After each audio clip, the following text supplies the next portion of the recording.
അങ്ങനെ നമ്മൾ ചന്ദ്ര രേവതിയോട് ചോദിക്കുന്നുണ്ട്, എന്തിനാ മോളെ നീ ഇത്ര നേരത്തെ നീട്ടാന്നൊക്കെ ചോദിക്കുന്നുണ്ട്.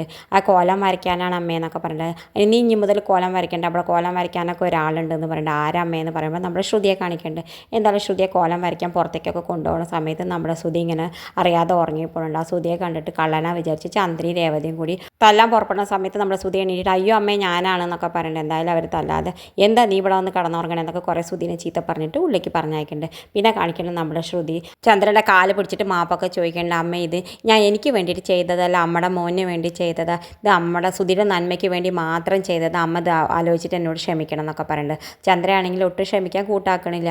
എന്തായാലും ആ സമയത്ത് നമ്മുടെ സച്ചി പറയുന്നുണ്ട്, ഞാൻ ഒരു കാര്യം പറയാം, എന്നാൽ അതുപോലെ അനുസരിക്കുകയാണെന്ന് വെച്ചാൽ എല്ലാവരും നിങ്ങളെ രണ്ടാളോട് ക്ഷമിക്കാമെന്ന് പറയുന്നുണ്ട്. ആ സമയത്ത് നമ്മുടെ സുധി ചോദിക്കുന്നുണ്ട്, ഞങ്ങൾ എന്താ ചെയ്യേണ്ടേ ചോദിക്കുന്നുണ്ട്. ആ സമയത്ത് നമ്മുടെ സച്ചി പറയുന്നുണ്ട്, ഇത് ഇവളുടെ അച്ഛൻ്റെ പൈസ കൊണ്ടല്ലല്ലോ നിൻ്റെ കട ഷോറൂം തുടങ്ങി, അതുകൊണ്ട് നമ്മുടെ അച്ഛൻ്റെ പൈസ കൊണ്ടല്ല, അതുകൊണ്ട് നീ ഒരു കാര്യം ചെയ്യണം, അതിൻ്റെ മുഴുവൻ അവകാശം നമ്മുടെ അച്ഛനെ എഴുതി കൊടുക്കണം, ഇനി മുതൽ നീയല്ല അതിലത്തെ മുതലാളി, അച്ഛനാണെന്നൊക്കെ പറയുന്നുണ്ട്. എന്തായാലും അച്ഛനെ നേരെ പുറപ്പിടിച്ച് എല്ലാവരും ഒരുങ്ങിയിട്ട് ആ കടയിലേക്ക് പോകേണ്ട, അച്ഛനെ ഇനി മുതൽ അച്ഛനാണ് ഈ കടയുടെ മുതലാളി എന്ന് പറഞ്ഞിട്ട് അച്ഛൻ ആ സ്ഥാനം കൊടുക്കാൻ വേണ്ടിയിട്ട് ശ്രുതിക്കാണെങ്കിൽ ഇത് ഒട്ടും ഇഷ്ടമാവണില്ല. കാരണം അവരാണല്ലോ ആഗ്രഹിച്ച് കടയൊക്കെ തുടങ്ങിയതുകൊണ്ട് അവർക്ക് ഒട്ടും ഇഷ്ടമാവില്ല.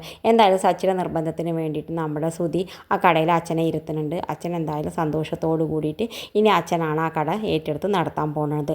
എന്തായാലും അച്ഛൻ്റെ അധ്വാനം വെറുതെ ആവണില്ല എന്ന് നമ്മുടെ സച്ചി തീരുമാനിക്കുന്നുണ്ട്. ഇത് കാണിച്ചുകൊണ്ടാണ് ഇന്നത്തെ പ്രൊമോ അവസാനിക്കുന്നത്. ഇതുപോലെ പ്രൊമോ വിശേഷങ്ങൾ നിങ്ങളുടെ മുന്നിൽ എളുപ്പത്തിൽ എത്താൻ ഈ ചാനൽ ഒന്ന് സബ്സ്ക്രൈബ് ചെയ്യാൻ മറക്കരുതേ.